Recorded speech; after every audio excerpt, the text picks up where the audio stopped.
Hey guys, welcome back to Beyond the Shift. I'm Eric. This is the podcast where we talk to individuals about transformation, life, real people, real shift.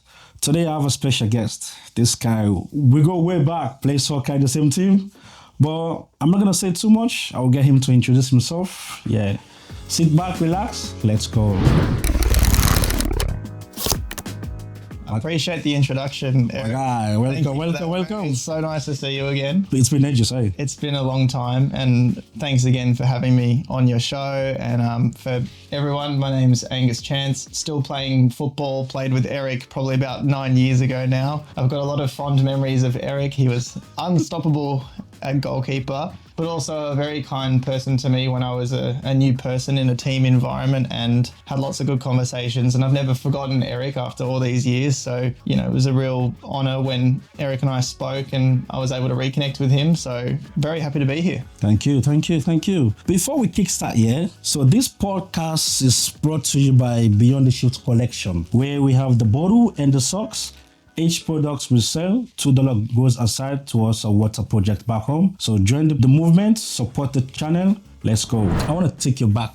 Tell me, man. Let's go back. I know you introduced yourself, everything, yeah?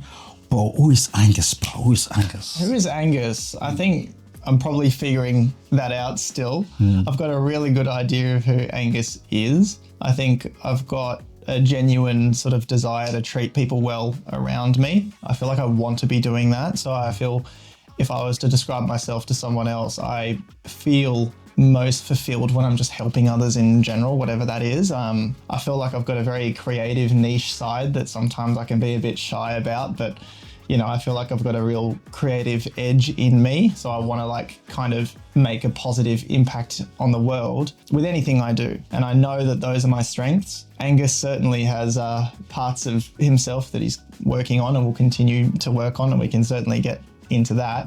But I'd say all around, Angus is sporty. Angus is, constantly trying to improve himself. I feel like I just want to make a positive impact on whatever environment I'm in, really. Okay. So now I want to take you back here. Let's go. Talk to me about soccer, the sports. Of course. How did you fall in love with this game, bro? I feel like when you're young, you're constantly looking for things to do and keep your mind occupied. Whatever that might be, you might be very intelligent, you might be very good at reading, you might be very good at making music. But for me, I was always kicking a ball all the time. And much to my neighbours' expense, I don't think they got much sleep when I was around. I'd always choose the backyard because there was things to kick the ball against, and it's all I'd be doing. And when I would invite friends over when I was very young, it's all we'd be doing was be playing football. Not necessarily in a park in a group as such, but it's, hey, we want to come over and play football. So I'd say I started at a very young age at my local football club, where I did play my football at West Ryde Rovers, which was local to me. But where I really fell in love with it is because I wanted to do it in all my spare time. It was never a chore for me. So I feel like that's where my journey started, is whatever I wanted to be doing, whether it was indoor soccer, even playing football on the beach, I wanted to be playing some kind of football. Yeah, I'd say the journey went that far back. Yeah, I know. Because the reason why I ask, because most of us, some people fall in love with the game, maybe dad, maybe brother, or maybe the community where they live. Yeah. They see people around, that's how they fall in love with it. But for you, it's like you're born with it, eh? I like to say that I was born with a ball at my feet, but I actually wasn't. So I come from a family full of musicians. My dad was an incredible piano player, and my sister, she's an amazing musician. She can play music and compose music, and my mum is, very well rounded in music and very good at art as well. But for me, it was kind of a bit of an outlier, being quite sporty. So it wasn't really like an intergenerational thing where, my father was a good footballer, my mum was a good footballer. It was just more, that's something that I wanted to do from a very young age. But I'm sure the deeper we dive, the more meaning we can find with it. I realized from a very young age, it was a great way to make friends and connect with people. So I think a lot of the story about my footballing career probably develops from there. From there, okay. Yeah. So talk to me, that first weekend, you grab your bags, everything, you arrive at the park, yeah? Talk to me that feeling. I'd be the first there. My parents were very kindly to volunteer at any club I was playing at. So we'd be there early, like setting things up, and I'd already be running around kicking the ball with my teammates before the game even started. And then I recall the coaches saying, "Save your energy, Angus. What are you doing? Save your energy. You're about to play a game." And I'm just kicking the ball with my friends and playing mini games on the side before we were even warming up. I'd say the moment I arrived there, you could tell I was in a good place. I found my place. It was Meadowbank Park. I used to play there all the time. It's a park local to me, massive. And whenever we'd go there, I'd be the first to arrive and the first to be running around. Yeah? Yeah. Wow. I still remember the feeling. It's like freedom almost, Eric. Freedom, yeah, no. Even though you got so much of it, you like to think when you're a child, it's still the football pitch just brings it out of you a little bit more. Yeah, because it's the same with most of us, yeah? Because some of us have the joy, the feeling when you're in the field. That's why you're smiling, this is happening. Then after everything is finished, just like you go back to your shell. Yeah, I think so. Yeah. Or FIFA. Yeah, but I would say, yeah, some people are different. Some people, Of course. the love they have from playing FIFA, for me, I would say it's not the same love. Oh, yeah, it's not the same love, man. It's not Like the the same short-term game is, am I going to pack Ronaldo? Is this going to be it? Or is... Yeah, man. Okay, you said your mom and dad were supportive, yeah? So how does that help you? Like, have a family that's supportive towards this is what you want to do. How did that help you fall in love with the game deeper? Because I'd say I'm very grateful that my parents would drive me all over Sydney to go to different football trials and go to different, football games. And a lot of the times I wasn't playing locally to where I lived. I kind of fell in love with the game even more so when I was able to be part of different communities because I was playing in different areas and getting to know new people. Some people, when they retire from football, they're like, oh, it's the people that you meet rather than the experiences of playing, that are the memories that stick with them and mean the most to them. And you could argue that's a little bit similar to my upbringing in football. There's just so many incredible mentors that I've made through playing and some incredible people that I have met and still people that I'm meeting now. Those are very fond memories that'll stay with me. So when I linked that back to my parents being supportive, it meant a lot to see how much they wanted me just to do well and enjoy it. And when I say supportive, I feel like they just genuinely wanted me to do my best. They were never saying to me, you have to be a professional, you have to reach this benchmark. They just helped me be exposed to opportunities and were just happy to see me do well and enjoy the game. And I think that probably meant more to them rather than how far I wanted to go in football or how far I could go. I think that's probably the perspective I put on it. Okay, wow, that's so lovely, man. No, I appreciate it. So the reason why I asked you, yeah, because some of us, we faced a challenge growing up, yeah, where like mom, dad, they're working, all this stuff, yeah. For me, it happened to me because when I was playing, I played for Sydney Uni.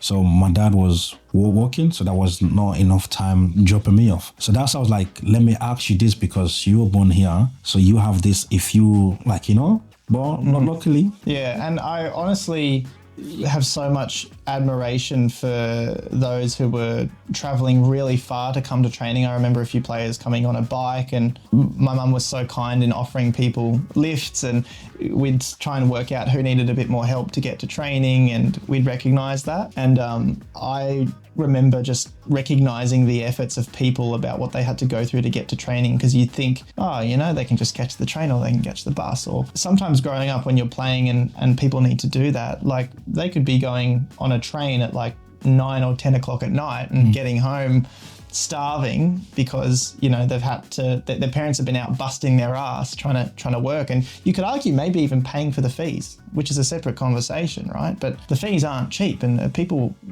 are going through a lot now to try and sustain the intensity and how much football is happening with their children or teenagers, because while the system has its limitations, it's constantly going to be demanding a hectic schedule that the people are balancing with school and everything. Yeah. So I think there were times when I had to get to football by other means and I was happy to do that. But I'm very, very grateful because living in the north of Sydney and then playing for, my first proper club was Dulwich Hill Football Club. I was there for 8 years. And if you think of how much training and how far that is to drive, God, I'd love to know my football odometer and see. It's not how many kilometres I travelled all over the world. It's how many kilometres I travelled through Sydney. I know. So you know how you touch on the fees, yeah? I want to ask you, for you, because some of us but it's two different thing, yeah? Yeah. Back in the days, like the fees, if you don't have the money to pay the fees, yeah, you better fucking good. The coach has to pay for you, or there's a way the club how to find a way for you to play, or you pay the fees. Can you tell me how did that work for you? I mean, a lot of my football upbringing was a Dulwich Football Club, and they'd have a day where everyone would have to come in with a check or some way of paying, your fees for the year. And I knew what the sum was. It's not a little bit above 1,000. It's quite more than that. I'd say probably double and a bit more. And I still remember having that conscience, like that conscience, gratitude, but conscience, like, oh gosh, that's a lot of money, and you've got a little bit more of awareness when you're young, because sometimes you're told, oh, is that money going to first grade? Like, where's this money going?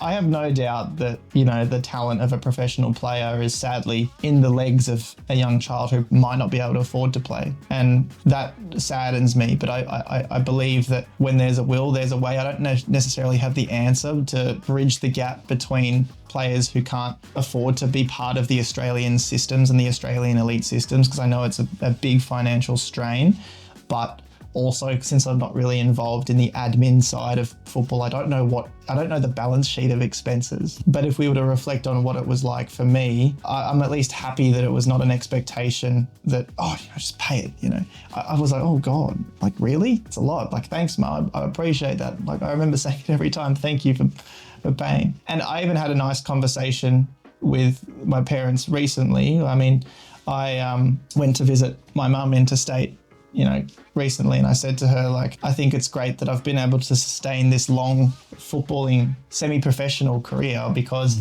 although it's never going to make you rich, I mean, it's a nice little bit of, something that you can do on the side, but it's nice that football's paying me back for all those years. I mean, literally, but more mentally, like I love being a part of it. But, a lot of these parents are putting their kids through the system in a very expensive way, and then they're sort of reaching under 20s and then just dropping off. So yeah, I think it's a big conversation and an important one too, because, I want everyone playing the game. It's the number one game that we have. Yeah. And I want as many people involved as possible. 100%. So let me ask you this here. When did you realize and say, you know what, maybe I might make it pro? Oh, that is a good question. I would never really want young kids to maybe look up to my mentality that I had at their age. I will admit I had a little bit of complacency, to be honest, a bit more comfort rather than ambition when it came to like going professional, because my mind was just constantly thinking about other interests. As much as I loved football and would certainly entertain the idea of going professional if that came up when I was younger, but I was very far removed from the professional scene because I was playing State League 1 or MPL3 youth my entire youth. So I've never played a high standard of youth.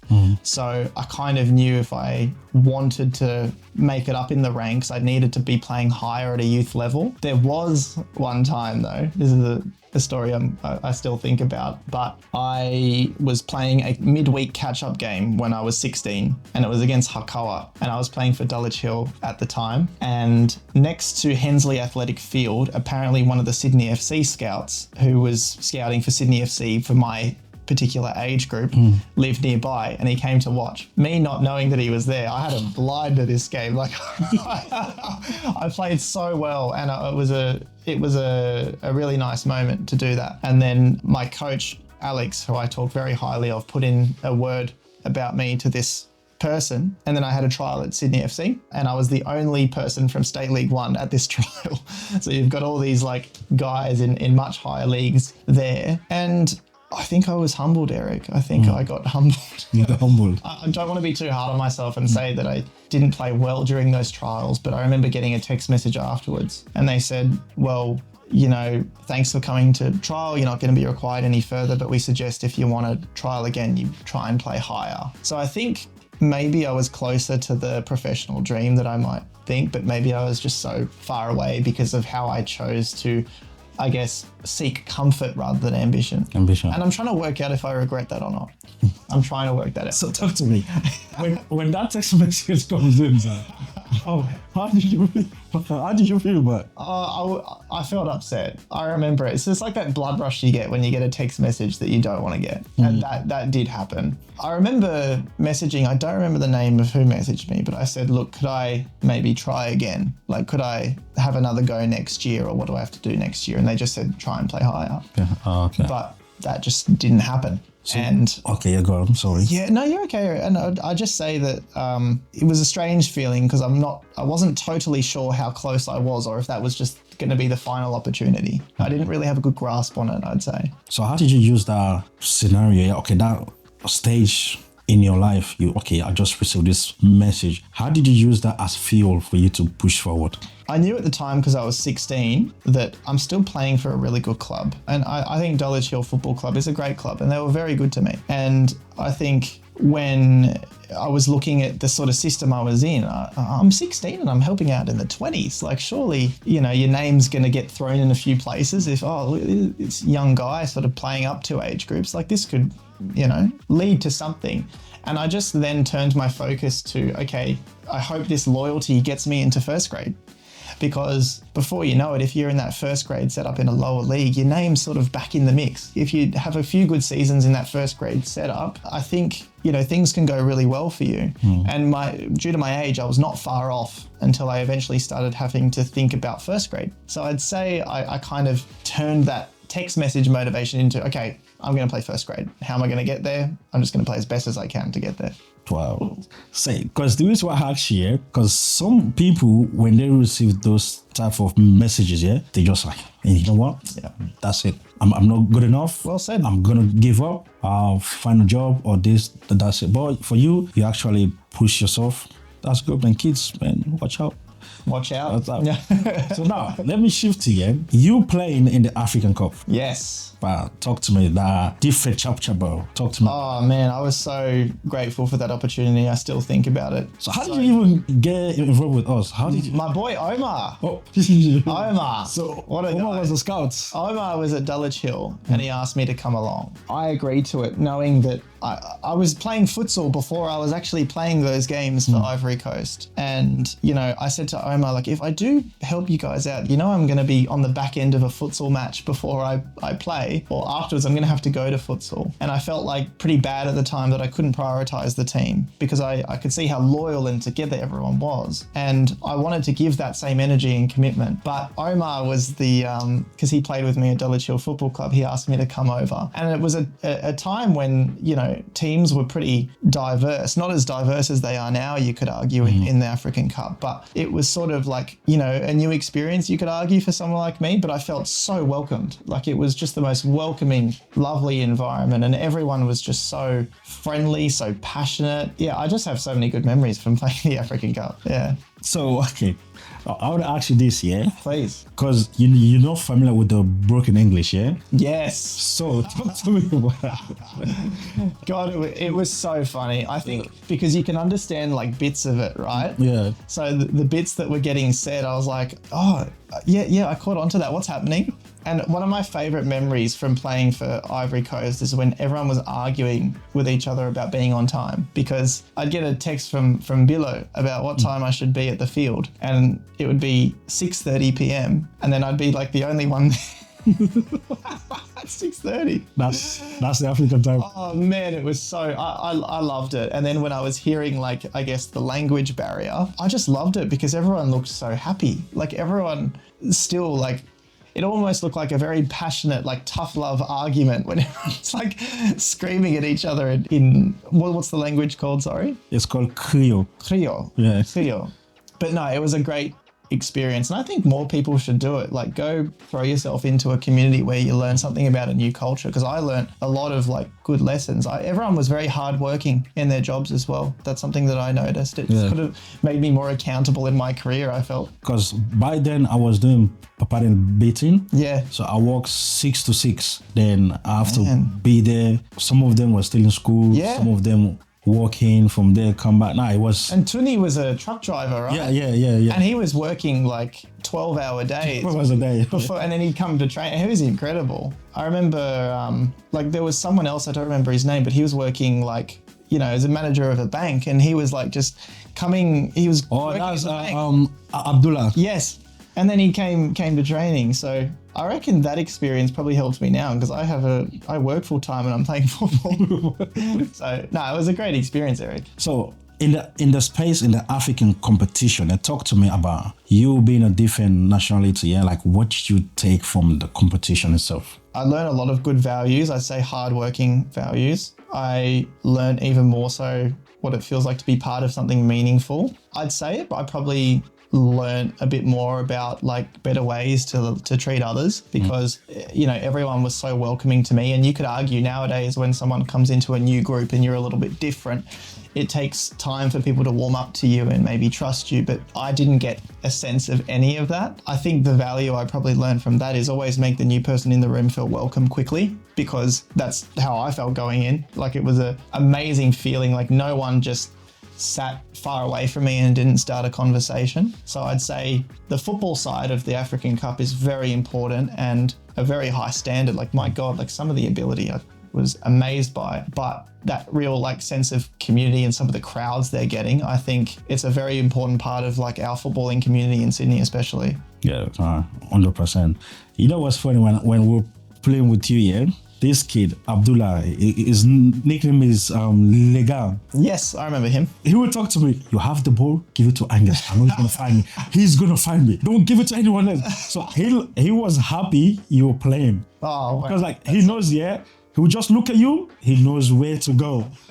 So how did you read that? But like, you guys don't communicate that much, yeah, but you know he's going to be there. This.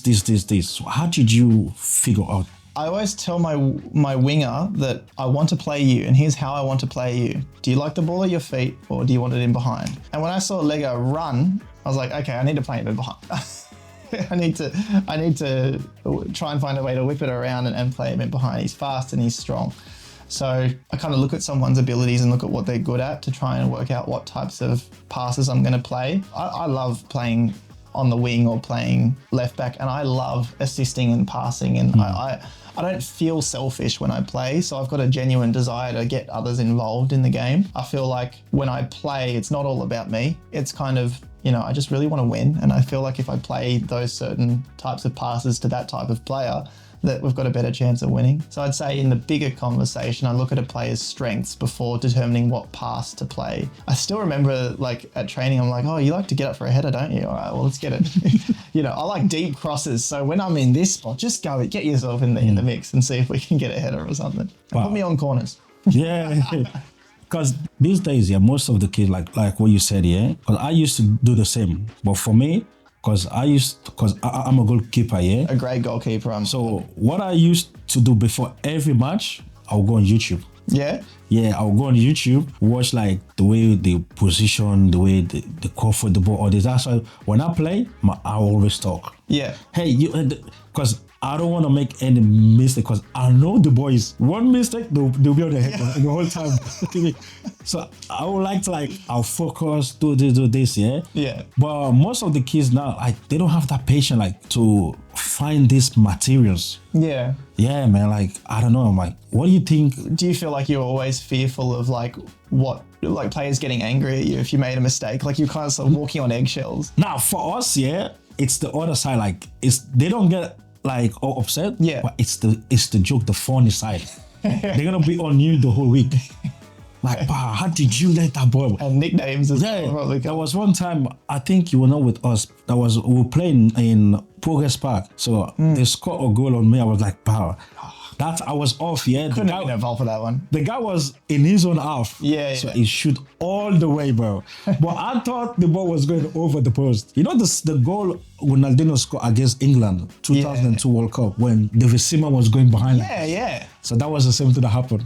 So he went in. Lega was the first one. Fucking shit can, bro. He came up to me, fucking shit can. And what happens afterwards? Do you eventually work it out, right? I was like, sorry, boys. Yeah. No, that's it. That's it. Yeah. So, I feel like I do that now. Like when I make a mistake, like some of the boys in my team, it's never personal, but I usually get a bit of stick when I make a mistake. And I'm like, because I genuinely am sorry. I want to lose the ball. Yeah. so talk to me. Like, we're still on this Ivory Coast, yeah? I know you talk about like the connection, everything. What's that one standout thing you say you would take from these boys? The shared passion for football and winning. Like I've never seen a team want to win more than those boys. Like I just remember how much of a buzz I felt in the change room like before games, and I could see how much, like I know we made the semi-final and we got close and it was a horribly devastating moment for all involved. It was really tough because that goal that went in, it was a cross. It was a cross and he didn't mean it, right? And, you know, we just fell short in the semi-final, and that was tough. But I feel like my desire to win went a bit higher, and I feel like when you care about your teammates and you got good camaraderie around you, just the urge to win becomes a bit stronger. I'd say that was the takeaway from the African Cup. I'm like, damn, this is what it properly feels like to be part of something. I was part of great teams in futsal and in my outdoor club, but this is just a ball game. Like, this is great. So yeah, I'd say it really upped my competitiveness. I think moving forward, like I do get quite hard on myself for not being able to commit more seasons because I was playing futsal and that sort of had to take priority, and to manage my football burnout, I struggled to go from like a full season of outdoor to the African Cup. I really found it hard, and to maintain my love, I kind of like paced myself throughout like my adult life. So I feel quite guilty that I was unable to, you know, continue more seasons, but I still got petrol in the legs. I'm not gonna rule it out. So let me ask you this before we shift here. If the boys call you again, are you going to come? I will likely be on a plane in Europe because I've got to travel.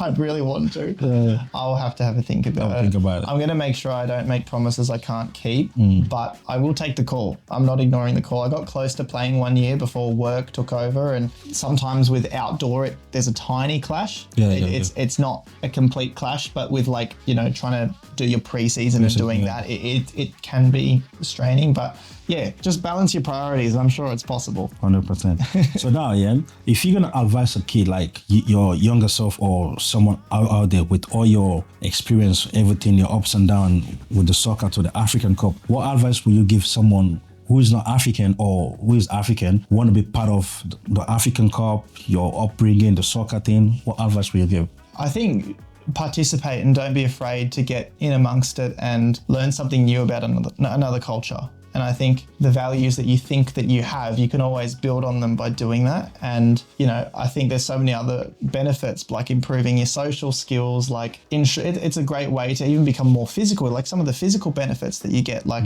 those players were very strong, man. So I feel like some of the benefits I probably don't truly recognize, but I'd say don't be afraid to get in there and give it a crack, and try and make sure that, you know, you're in it for the right reasons, and appreciate the community that you're a part of. Like, be grateful when there's like big crowds coming to watch and people that are supportive. Yeah, I'd have lots of things to say, really. And I feel if it's a commitment problem because some people have other commitments, I mean, you're probably going to regret it if you don't do it. That's the thing. You'll be grateful that you put yourself through it rather than, you know, you don't want that feeling of regret because you didn't do it. Yeah, I would just continue to encourage people to be open to juggling your life a bit. And, you know, you might in your off season have other things that you want to do, but yeah, there was no better feeling than, you know, turning up and learning new things about myself and other people and a new style of football. It was a truly awesome experience, Eric, really. 100%. What an advice. Thank you. So now, yeah, let's shift, pal. That was a time where like you got missing, you stopped playing. Then some of the boys were asking, Angus is not playing anymore. Tell us what happened. What's the shift? Got injured, and, you know, following that, my injury, which was primarily to my face, you know, required a lot of surgery. If we look at the physical side rather than the mental side of things, if we look at the physical side, it required a lot of surgery and a lot of recovery. And I think it's quite unique that it's not an ACL, it's not your foot, it's not a ligament, it's your face. Like, this is a very unique sort of footballing injury. And I'd say I had a lot of mental challenges trying to play again, because when you're recovering from a facial injury, you fall into your safe space. You're like, this is horrible. Like, there is no way that I'm going to put myself through this again. There is no way that I'm going to risk my physical well-being, because when you're getting multiple treatments on your face and your teeth and your mouth, like, it's kind of,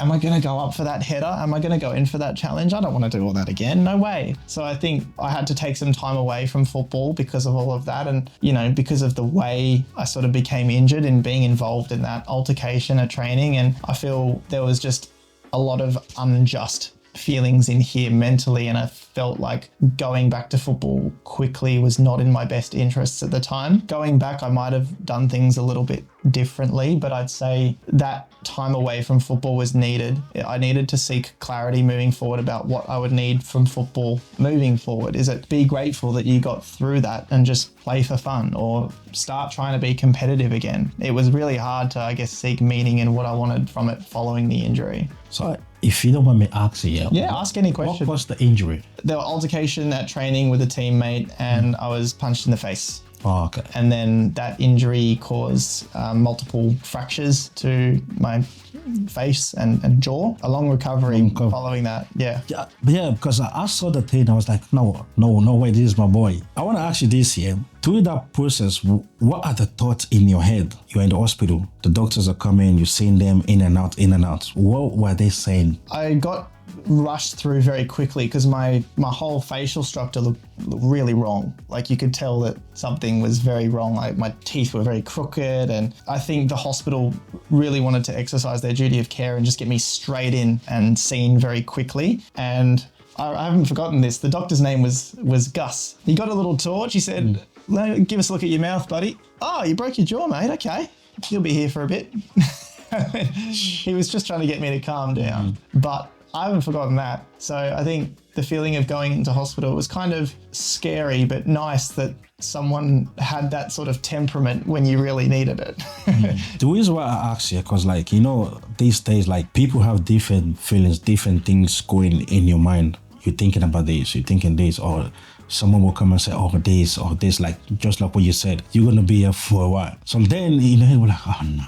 Yeah. How long is it going to be? Oh, man. So how long did you take in the hospital? A couple of weeks. I don't remember the exact time frames, but it was a while. It wasn't an overnight stay, that's for sure. Yeah, it's crazy when you come out of surgery that you feel like it's never going to get better. That part is really daunting, the uncertainty around recovery. And I feel for anyone going through any types of, like, you know, football related surgery, because that moment that you're finished and you wake up, that's where rock bottom is. That is day one of your recovery. And that part is very daunting. Swelling, numbness, maybe a little bit of post-traumatic stress. It's a really awful process which doesn't allow you to see very far into the future. I know that the body is amazing and it does get better, but being in hospital for that long and seeing all the other things that were making me very unwell, like even my pain medication was really messing with my head as well. It was messing with my bladder.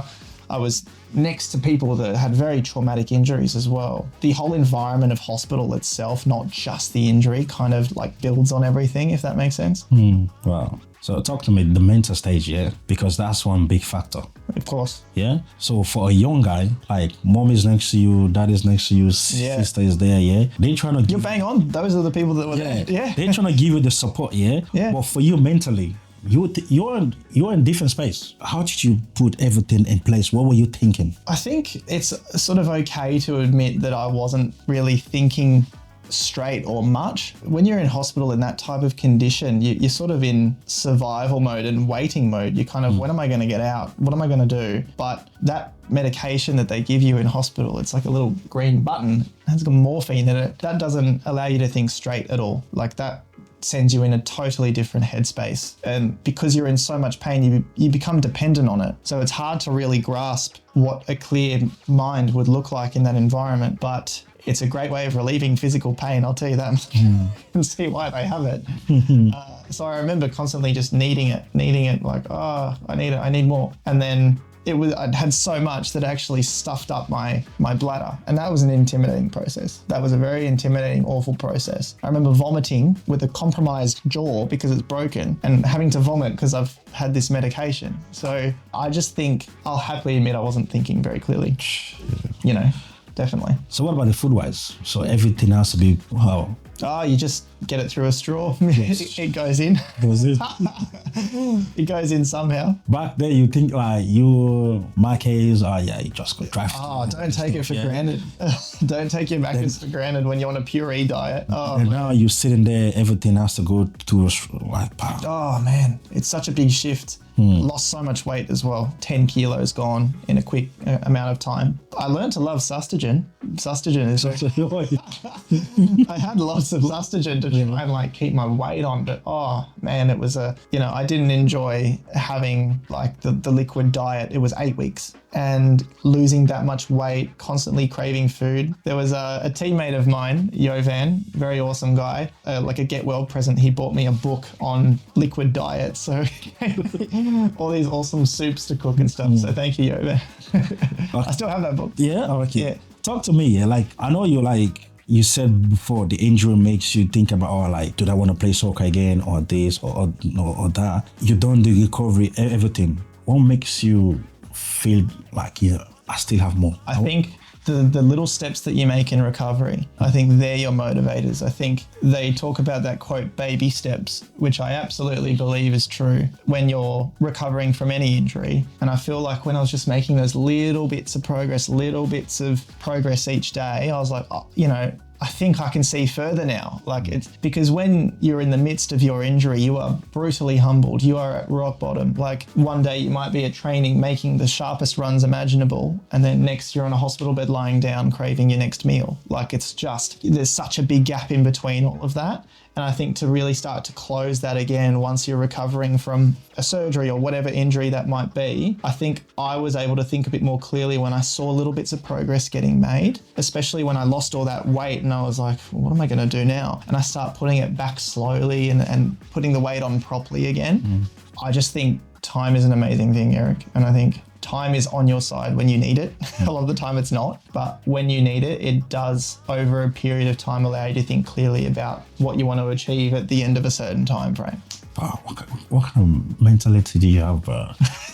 Because the reason why I'm saying this here, because some people with that injury, them and soccer is like this. Oh, yeah. They will never our hands even wider, right? They will never come close to soccer again. But you went to the shift, you went to the pain, everything. Then now you still playing. Yeah, I appreciate that. And I mean, I don't blame others for wanting to sort of take a backwards step after that final time under the knife where they've had surgery again for the same injury. Like I think sometimes you do need to be a bit realistic about, is football really for your body or is it really worth going through things again? But I'm way more on the optimistic side. I think the human body is incredible and I think it's capable of doing amazing things. Even throughout my footballing career now, I've had some ankle injuries and things like that, and seeing how I could recover from those and still come back, I'm like, I'm so stubborn. I'm like, no, I'm coming back. Yeah. I'm coming back. These days you see professional, they play like little facial injury, they have to use like a face mask. Oh, I had to wear one of those for a bit. Yeah? Yeah, that's what the doctors told me to wear. Not a face mask, I had to wear headgear because my jaw, when I went back playing, was hurting so much when I'd hit the ground. So I had to strap it and keep the chins protected. So I looked a bit like a Petr Cech on the field. But you look like, because the height, everything. Yeah, maybe. Just I can't say with my hands. Yeah. But that was an interesting experience. And then, even for about 2 years, I had a physio for each team that I was a part of, like doing adjustments to my jaw. It was so sore. And to a degree, I just sort of get through it now and kind of soldier on. But I remember still in the midst of it being very like tender and sore. My physio at Stanmore Hawks, his name was Dylan. He was constantly doing alignments of the jaw. He'd move it and then like try and press it back because it was just hurting. And same was happening at St. George as well. It lingers, that's for sure. That's for sure. Yeah. So now, talk to me, because these days, like, people play soccer, oh yeah, we'll come back. But for you, this is a big comeback. Oh, yeah. Now you're playing, going, you're doing headers, you're doing crossing, everything. Talk to me that first day you finished the recovery, everything, your first day back on the field. My first day back. I'd say it was slow. There was no official first day back.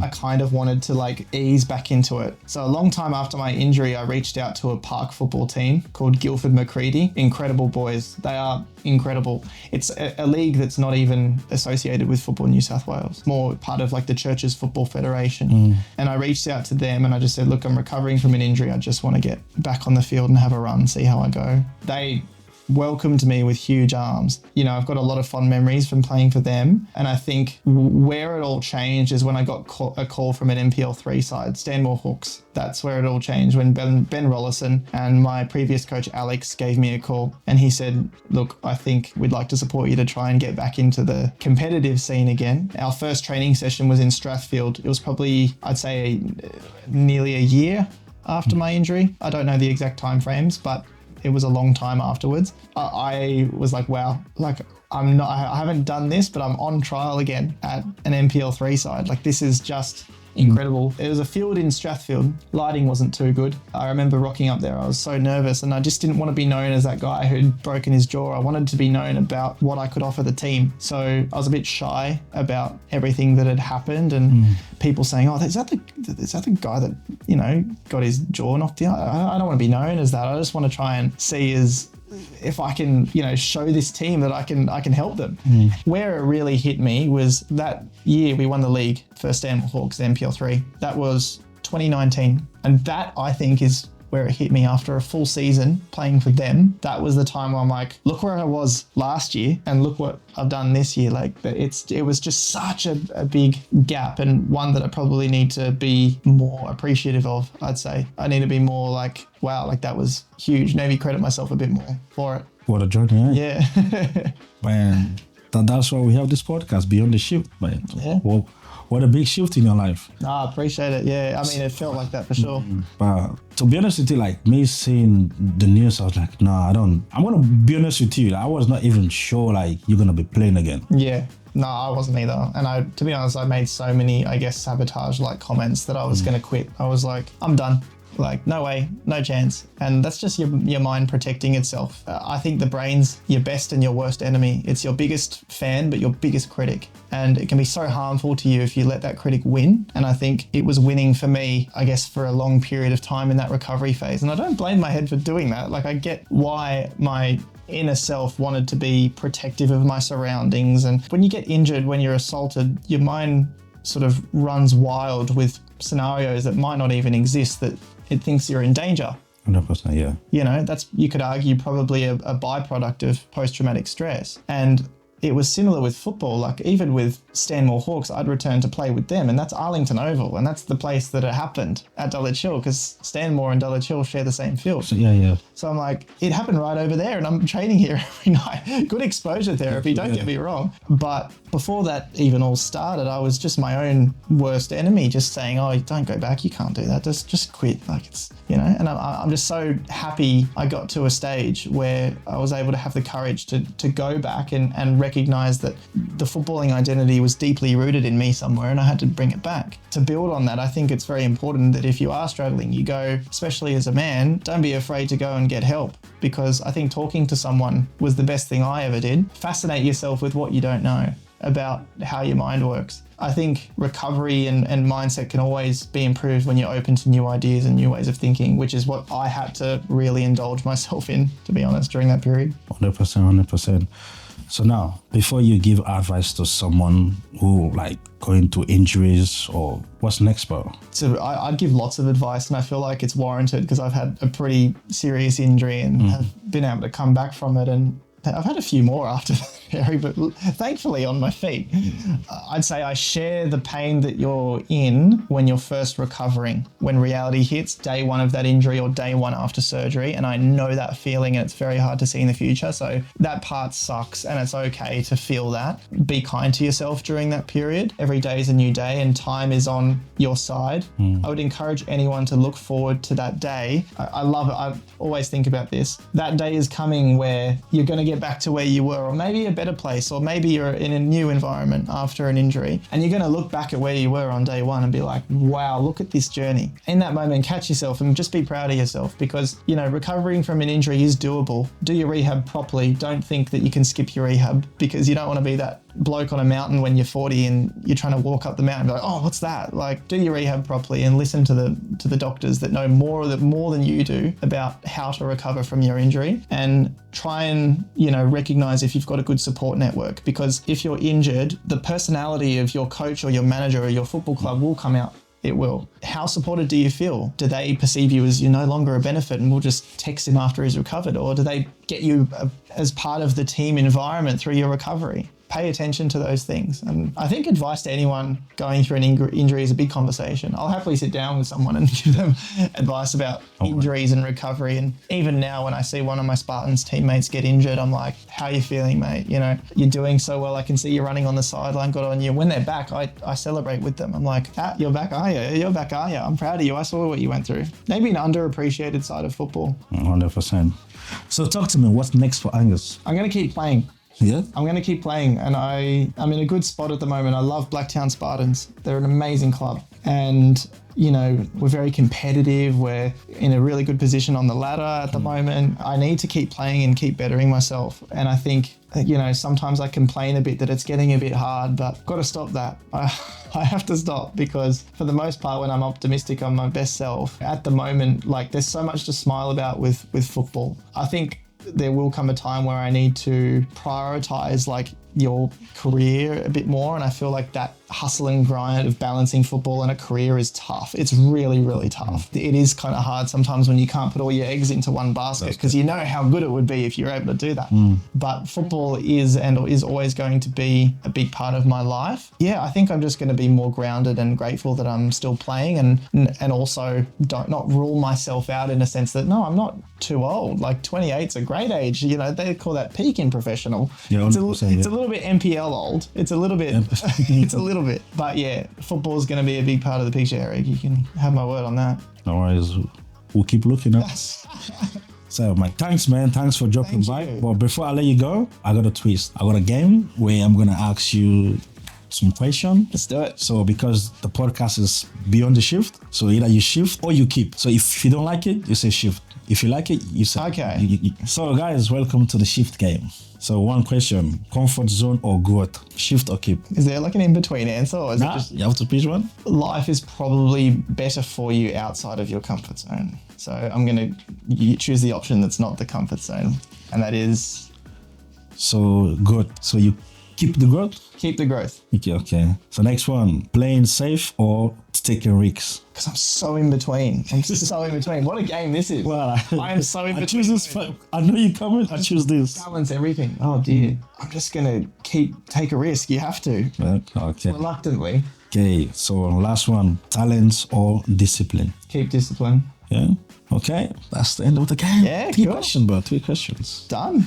Man, thanks for you, dropping by. Thanks you. for, man, Of course. opening up to us, like, you know, your journey, your soccer journey, and your injury, recovery, everything. Because the reason why I do this, like I said to you, is for us to have that conversation, you know. People go through things in life, but the outsiders don't know. They just see you smile. They don't know what you go through. Yeah, well said. You go through your injury, your pain, you're back again, what you love. Thank you. Put in crosses, bro. Always grateful. Whip it. Whip it. My crosses are a bit high at the moment. I've got a bit of snow on them when they come down. I want to get them more flat. A bit more whippage again. All good. Still, they're getting into the right spots. I like to Thank you. All right, guys. Like I always say, there's light at the end of the tunnel. So no matter what situation you're going through in life, don't give up. Keep pushing. I know you get something more about his journey, his challenges. Learn from everything he said. Until next time, I'm Eric. This is Beyond the Shift. Real people, real shift. Subscribe to the channel. Like the video. Until next time, let's hold.